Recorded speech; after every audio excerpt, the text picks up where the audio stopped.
Okay, so we left Hua Hin and we are in the next town, Phetchaburi. One notable Thai dessert that Phetchaburi is really known for is khanom mo gang.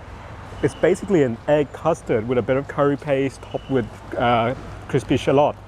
I know it sounds weird, but a lot of the Thai dessert, the savory does overlap into the sweet world to create a unique dessert experience. So we're here in one of the dessert, like a souvenir dessert shop.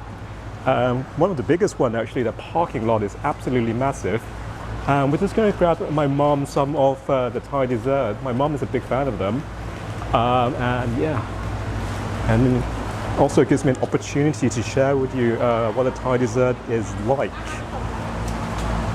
It's very busy because it's Sunday right now. But let's go inside and check out what they have. Now, I am traveling with a Thai sweet expert, aka my wife, and she was just saying this is tamarind with a bit of sugar coating on the outside, and this particular brand is a legendary brand, and they never change their packaging. It's always in the traditional style. So they have that. Yeah, that's one of the. Oh, and I forgot to mention, it's they said sea lot here, so it's not just sweet. It's a bit of salty, a bit of spicy, salty, sweet, spicy. What's the fourth one? And salty, sweet, sour, yeah. and spicy. That's the fourth one. Okay. And yeah, so these are the dried stuff ready to go. We'll just explore around this section first. Okay, just to give you an idea of how sweet the Thai dessert here is, there is a sign right there that says be careful when you pick up the boxes because the syrup will drip everywhere. That's how insanely sweet the dessert is. Okay, we found our way into the khanom mo gang section. It's basically a whole section dedicated for khanom mo gang. There's beans with the khanom mo gang, the curry paste, egg custard pudding. There's bean variations, there's taro, there's palm sugar, there's tapioca, pandan. Basically all variations, they're all here in this section. I just wish I had a sample for me to try actually. I don't want the whole thing. I've actually had it once. It's just basically kind of very eggy and then with a bit of a savoriness and the shallot on top. It really kind of gives it a nice savory note to the dessert. And I'm going to get out of the way here. Okay, so they didn't have the dessert that my mom likes, but we're going to check out the other shop to see if they do. But right now, someone's hungry, so we're going to get the khao gang, which is curry topped with rice. We got our tokens. And that's the other thing Phetchaburi is known for, is their khao gang, so just might as well try it right now in this food court. So we got our lunch, curry topped with rice, and I went for one of my favorite, gang hilek. Now I tried to find a scientific name for gang hilek, but I couldn't find a common name. The best I could find on here is the scientific one called Senna siame, or the casot tree Thai copper pot. But that's normally served with grilled beef, grilled pork, and they have the grilled pork version here. Now the thing about this type of vegetable is it's known to make you quite drowsy and sleepy and basically helps you to sleep. And I'm having it and driving 2.5 hours to Bangkok, so yeah, probably not the best idea in the world, but I have to get some coffee afterward definitely. And the other dish I got, because I wasn't really sure what to get, the lady recommended to get the green curry. And with this green curry, they have the finger roots, the fish meatball, and a little bit of the eggplant in there as well. So yeah, let's get into it.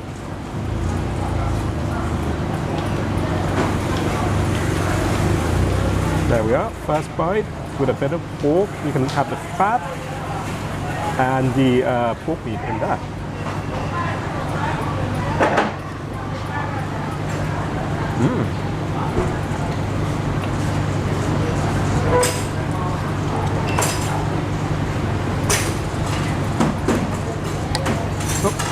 pork is so ever so slightly a little bit too dry.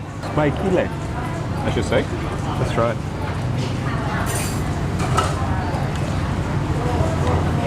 Think of a spinach texture with just a hint more bitterness than the spinach. That's spiky leg. Let's try the green curry. Let's get out some of the fish meatball, the eggplant, and a bit of the finger roots in there. Let's try that.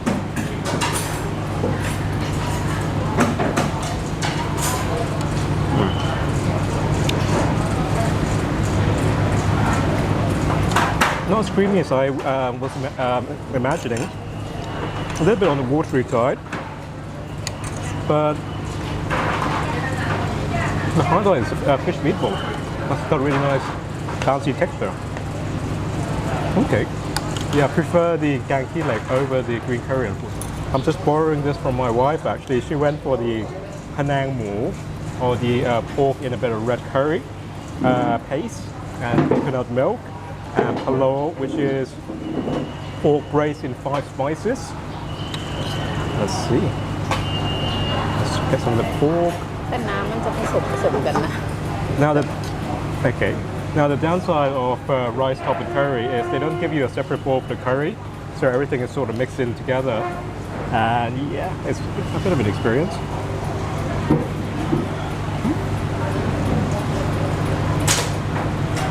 Pork is tender. The curry sauce is a little bit on the sweeter side of things, and just a hint of heat running through that. Or the sweetness could be from mixing in with the braised egg and 5 spice, because that's known to be quite sweet. Let's try that egg. Yeah. Classic sweet flavor note from the braised pork in 5 spices. But that's really nice though. It's one of my childhood favorite Thai food.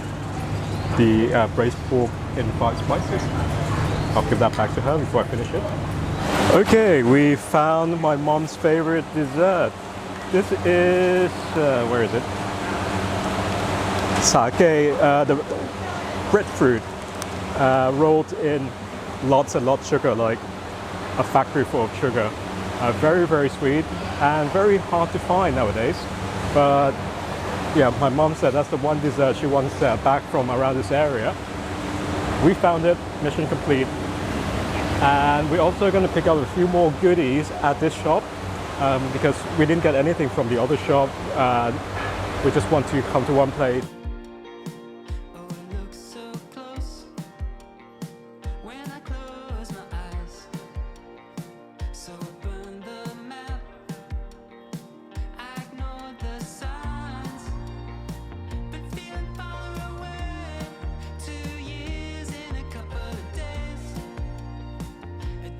Not as much variety as the other place, but just want to show you this. This is the palm, coconut palm sugar. This is what the region is really known for. And to find a really good one like this is really hard nowadays. And yeah, so this Phetchaburi is really known for that. Now the other thing we are contemplating getting for our moms, because their favorite to cook all the Thai dishes. Shrimp paste, Phetchaburi, Phetchaburi, anything around coastal area, they're known for making shrimp paste. But if you have an enclosed car, SUV, hatchback and whatnot, 7 hours plus in the car with that tub is not a good idea. Don't say I didn't warn you. Luckily we got a pickup truck, so we can just throw it in the back and forget about it until we get home tomorrow. The next province after Phetchaburi, the province is Samut Songkram, and basically it's a coffee stop time. My wife did a research, a quick crash course research, and she found this place, the Peace Coffee Roaster. I was making my way across town, trying to get to you. Keeping my phone on no sound, facing you out that street.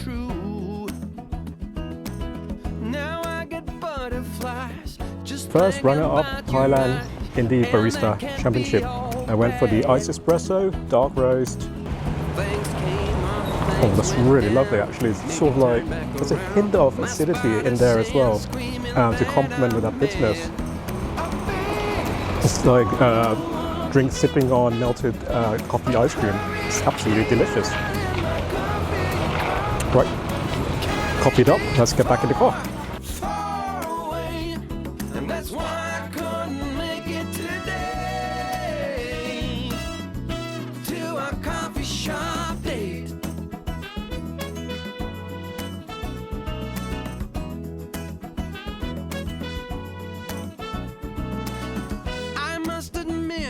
Some X-rated thoughts of what I'd like to do to you. So I guess I can see how bad it rhymes, playing you for a fool. Okay, we're back in Bangkok. Just about to head out to dinner with the family.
Well, that was an absolutely epic dinner.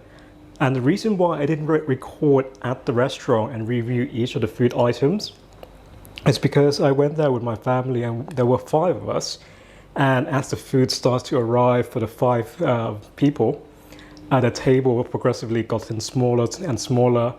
Eventually, we have to join 2 tables to fit all the food trays and the food items. So there was no room for the camera. But just a quick recap on the food at that hidden Japanese pork tonkatsu restaurant. The pork cutlet I had was the tenderloin, and it was just like biting into butter. I knew it was a good one just based on the cooking of the pork. It was still pink in the middle, and it was just like biting into butter. It was soft, it was tender, and just hardly needs any chew at all. And it's contrasted by that light and airy, crunchy tonkatsu on the outside as well. That was absolutely delicious. I also enjoy bashing the sesame to release all that oil and mix with the sweet and sour sauce that they have at the restaurant as well. That was really good. The pork cheese and the truffle that my wife had, I got to try 1 piece, and that was the amount of truffle they use and the way they perfumed in the mouth, that was incredible. That was absolutely delicious pork cheese and truffle. that was really insane. It was so good. The spicy tuna was actually really spicy. A lot of places you go and they said, you know, spicy tuna roll is more like, yeah, it's not too spicy, but that one is like, have to have a few sip of water just to help out a little bit. And yeah, just a fantastic overall. It was a really excellent, delicious, hidden Japanese tonkatsu bar right in the heart of Bangkok. And yeah, it's just like something, the restaurant, it's like something that would be really comfortable in a zombie apocalypse. The way it's hidden, you have to go through the lobby, you have to go through the car park, down the fire escape to find a restaurant. I mean, the security guard have to show us the way. Actually, there was no sign or anything. So I love that secret restaurant vibe to it. That was excellent. So yes, we're back from Hua Hin now. In Bangkok, we're here not long actually. Tomorrow we're setting off back home at 5 a.m. Of course, I'll be documenting and vlogging that video as well, just to show you the trip back home. We'll stop somewhere to grab, you know, late breakfast, maybe a little bit more food just before we get to Chiang Mai. But yeah, what an epic long day, but really fun, and I really enjoyed it actually. And so thank you so much for watching, and I'll see you in the next video. Oh, and please remember to click subscribe to Don Stable. I'll see you in the next one. Take care everyone. Bye.